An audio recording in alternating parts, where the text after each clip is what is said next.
मला वाटतं संजय राऊत यांच्या मनामध्ये एकनाथ शिंदे यांच्याविषयी असूया आणि द्वेष आहे. कारण पक्षातून गेल्यानंतर त्यांना जे यश मिळतंय त्यांनी फ्रस्ट्रेट या ठिकाणी झालेले आहेत.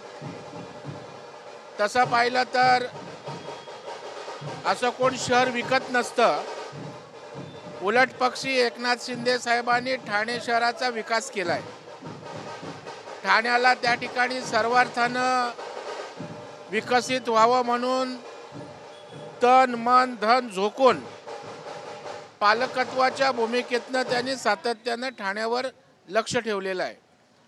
आणि त्याच्यामुळे मला वाटतं केवळ असूया द्वेष याच्यातनंच या ठिकाणी एकनाथ शिंदेंवरचा पोटशूळ संजय राऊतांचा दिसून येतोय. आणि मुख्यमंत्र्यांचं तर महाराष्ट्रावर लक्ष आहे आणि महत्त्वाची शहरं आहेत त्यांच्यावर तर बारकाईनं लक्ष आहेच. आणि म्हणूनच आज राज्याचे मुख्यमंत्री आपण बघाल की ठाण्याला गेलेले आहेत. मेट्रोचे ट्रायल शिंदे साहेबांसमवेत ते त्या ठिकाणी घेत आहेत. आणि त्याच्यामुळे आज आपण बघाल तर मुख्यमंत्री स्वतः आणि मुख्यमंत्री या दोघांचंही लक्ष ठाण्यात आणि महाराष्ट्रामध्ये आहे. त्या ठिकाणी आमच्यामध्ये लावण्याचा प्रयत्न करण्याची काही आवश्यकता नाही.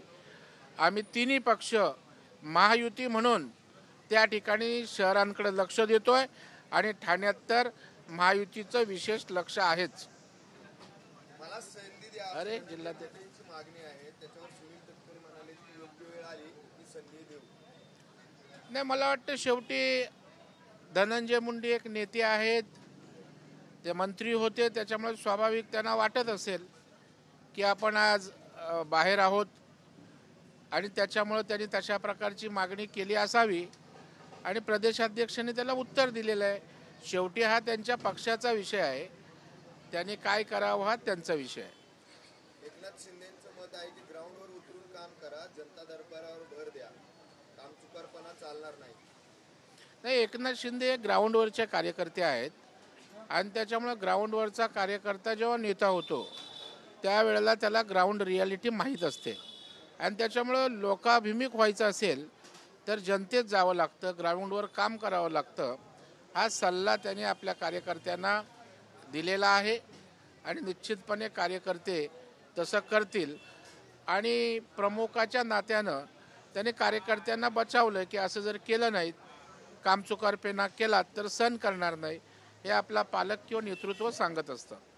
राज्यातील 43% सार्वजनिक उपक्रम तोट्यात गेले आणि महामंडळे बंधन करण्याच्या सल्ल्याकडे राज्य शासनाने दुर्लक्ष केल्याने राज्यातील एकूण 110 पैकी 43% महामंडळे तोट्यात आले, असं छगन भुजबळांचं स्पष्टीकरण. नाही, मला वाटतं महामंडळं ही काय प्रॉफिट मेकिंग इन्स्टिट्यूशन्स नसतात किंवा नफा कमावण्यासाठी नसतात. अर्थात त्याचं नियोजन होण्याची आवश्यकता आहे, परंतु त्या ठिकाणी बरीच महामंडळं ही सवलती देणारे आहेत, योजना करणारे आहेत आणि त्याच्यामुळं आर्थिक जे काय गणित आहे ते निश्चितपणे मजबूत करण्याची आवश्यकता आहे. परंतु या ठिकाणी म्हणून महामंडळं त्या ठिकाणी बंद करावीत किंवा महामंडळं नकोच आहेत किंवा महामंडळं फेल गेलेत असं काय मानायचं कारण नाही आहे. परंतु महामंडळांना आर्थिकदृष्ट्या सक्षमतेसाठी नियोजनाची निश्चितच आवश्यकता आहे, ही वस्तुस्थिती आहे. शरद पवारांची राष्ट्रवादी आज सांगलीमध्ये शक्ती प्रदर्शन करणार आहे पडळकरांच्या विरोधात, जयंत पाटलांवरच्या विधानावर. नाही, तर त्यांचा पक्ष आहे, त्यांच्या नेत्यांच्या विषयी वक्तव्य आल्यानंतर स्वाभाविकपणे ते त्याच्यावर भूमिका घेणार. परंतु याबाबतीत माननीय मुख्यमंत्र्यांनी स्पष्ट भूमिका केलेली आहे. पडळकरांनी मुख्यमंत्र्यांच्या भूमिकेचा आदर केलेला आहे, त्याच्यामुळे आमच्यासाठी हा विषय संपलेला आहे. त्यांचा फॉलो घ्या.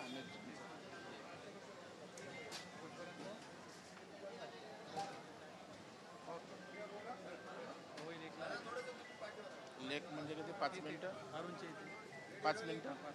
आज क्या कहेंगे, शानदार और बहुत ही खूबसूरत आज यहाँ कार्यालय उद्घाटन में आप पहुँचे, इसके गवाह बने. बहुत ही जोर में हमारे भारतीय जनता पार्टी के हमारे साथी ईश्वर तायडे जी के संपर्क कार्यालय का भारतीय जनता पार्टी का ये ओपनिंग हो रहा है और भारतीय जनता पार्टी के ऊपर जनता का प्यार है, जनता का आशीर्वाद है और इसलिए बड़ी उमंग और उत्साह के साथ यह ओपनिंग का माहौल यहाँ है। कुछ ही क्षण में हमारे मुंबई के अध्यक्ष सम्माननीय अमित साटम जी आएंगे। मैं वो और हमारे जिला अध्यक्ष आयशा ईश्वर तायडे जी और 157 इस वार्ड के कार्यालय का ओपनिंग हम करेंगे।